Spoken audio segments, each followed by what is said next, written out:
बदलाव होने की अभी आशा है। ठीक है, ठीक है। आप बातचीत जारी रखेंगे चौधरी साहब, लेकिन राजेंद्र शर्मा जी में वरिष्ठ पत्रकार, उनका रिएक्शन जरूरी हो जाता है यहाँ पर। राजेंद्र शर्मा जी, ये एकाएक जो टर्न अराउंड दिखा है, इसके पीछे की वजह आपको क्या लग रही है? क्या माना जाए कि अभी ये फेज और बदलेंगे, इंतजार करना चाहिए, कुछ कहना जल्दबाजी होगी, या वाकई बीजेपी ने वापसी कर ली है? राजेंद्र शर्मा जी, हरियाणा के परिप्रेक्ष्य में। देखिए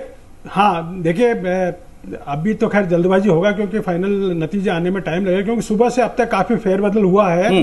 पर मैं एक चीज कहना चाहूंगा, 2 दिन पहले हम यहीं पर आपके चैनल पर बैठकर डिस्कस कर रहे थे एग्जिट पोल के जो दिखाए जा रहे थे उनको लेकर के। तब मैंने स्पष्ट रूप से कहा था कि एग्जिट पोल में जो कुछ बताया जा रहा है वो एक अलग चीज है, पर जो कांग्रेस और बीजेपी के अलावा जो दूसरे जो अलग अलग गठबंधन है, चाहे जेजेपी का हो, आपका हो, बीएसपी का हो, या जो भी कुछ है, मैंने कहा ये जो वोट जो कटेंगे वो सारे कांग्रेस को ही नुकसान पहुंचाने वाले हैं, और उसका आज हमको झलक नतीजे के अंदर दिखाई दे रही है। क्योंकि चाहे वो जाट बेल्ट हो, चाहे जवान हो, चाहे किसान हो, चाहे पहलवान हो, सभी जो वोट कटे हैं वो अल्टीमेटली कटे हैं कांग्रेस के ही, और उसका नतीजा पूरा परिलक्षित हो रहा। अभी जो अब तक के जो रुझान हमारे सामने आ रहे हैं उसके अंदर भले ही अंतिम नतीजा कुछ भी रहे, पर इससे साफ ही हो गया कि कम से कम बीजेपी गई बार जो 40-41 के ऊपर रही थी, उससे अब की बार ज्यादा स्थिति पे जाने वाली लग रही है।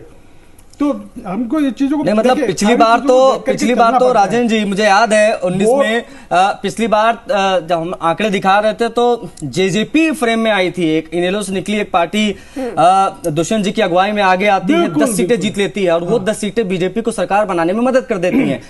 इस बार आपको नहीं लग रहा है ऐसा कि बीजेपी अगर स्थिति में आएगी तो उसको किसी की आवश्यकता नहीं पड़ेगी, वो अपने बलबूते सरकार बना ले जाएगी? या कांग्रेस के ऊपर अगर हम ये बात लागू करें तो कांग्रेस भी क्या इस स्थिति में आ सकती है इस चुनाव में कि अपने बलबूते बना ले जाए? ये सवाल मैं इसलिए पूछ रहा हूं क्योंकि त्रिशंकु की भी चर्चा शुरुआत से चल रही थी कि एक फेज ये भी आ सकता है कि यहां पर त्रिशंकु विधानसभा भी दिखाई दे सकती है, मतलब किसी को बहुमत ना, एक ऐसा भी आंकड़ा आ सकता है। राजेंद्र शर्मा जी,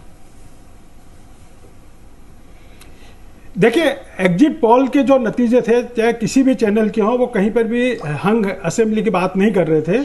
एब्सोल्युटली बीजेपी कांग्रेस को बहुमत दे रहे थे, बीजेपी को काफी पीछे छोड़ रहे थे, वो 20 से 25 के बीच में छोड़ रहे थे। पर मैंने उस टाइम पे भी ये बात कहा था, अभी मैं जोर दे के कह रहा हूं कि देखिए जो हालात अभी तक के जो है, देखिए भविष्य के गर्भ में क्या है ये अभी नहीं कहा जा सकता, जल्दबाजी होगी, पर जो अभी तक के जो हालात है और जो स्थितियां साफ नजर आ रही है उससे ये है कि कांग्रेस की सरकार तो मेरे को बनती हुई बिल्कुल नहीं लगती है।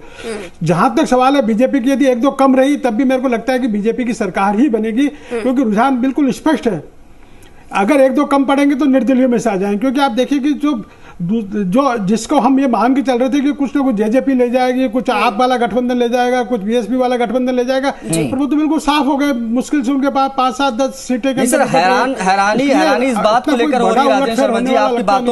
आपकी बातों में दम इसलिए लग रहा है क्योंकि जो बहुत बड़े बड़े फेस कांग्रेस पार्टी के, मैं हुड्डा साहब की बात नहीं कर रहा, लेकिन बहुत सारे ऐसे फेस कांग्रेस पार्टी के, जैसे विनेश फोगाट की आप बात कर लीजिए, वो 3000 वोटों से पीछे हो गई हैं।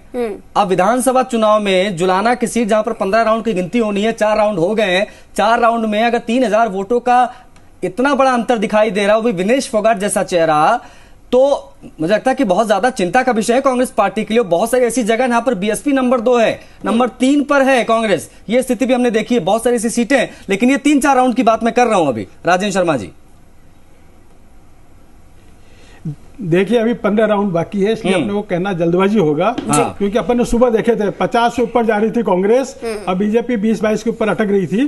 तो देखिए उलटफेर तो होता है, जितने जितने रुझान, जितने चक्र बढ़ते जाएंगे उतने में परिवर्तन अपने को दिखाई देगा। या तो वहां पर जो अंतर होगा वो ज्यादा बढ़ेगा, गैप ज्यादा बढ़ेगा, पर 3000 इतना कोई बड़ा गैप नहीं है कि जिसको कवर नहीं किया जा सके, इसलिए ये कहना तो जल्दबाजी होगी।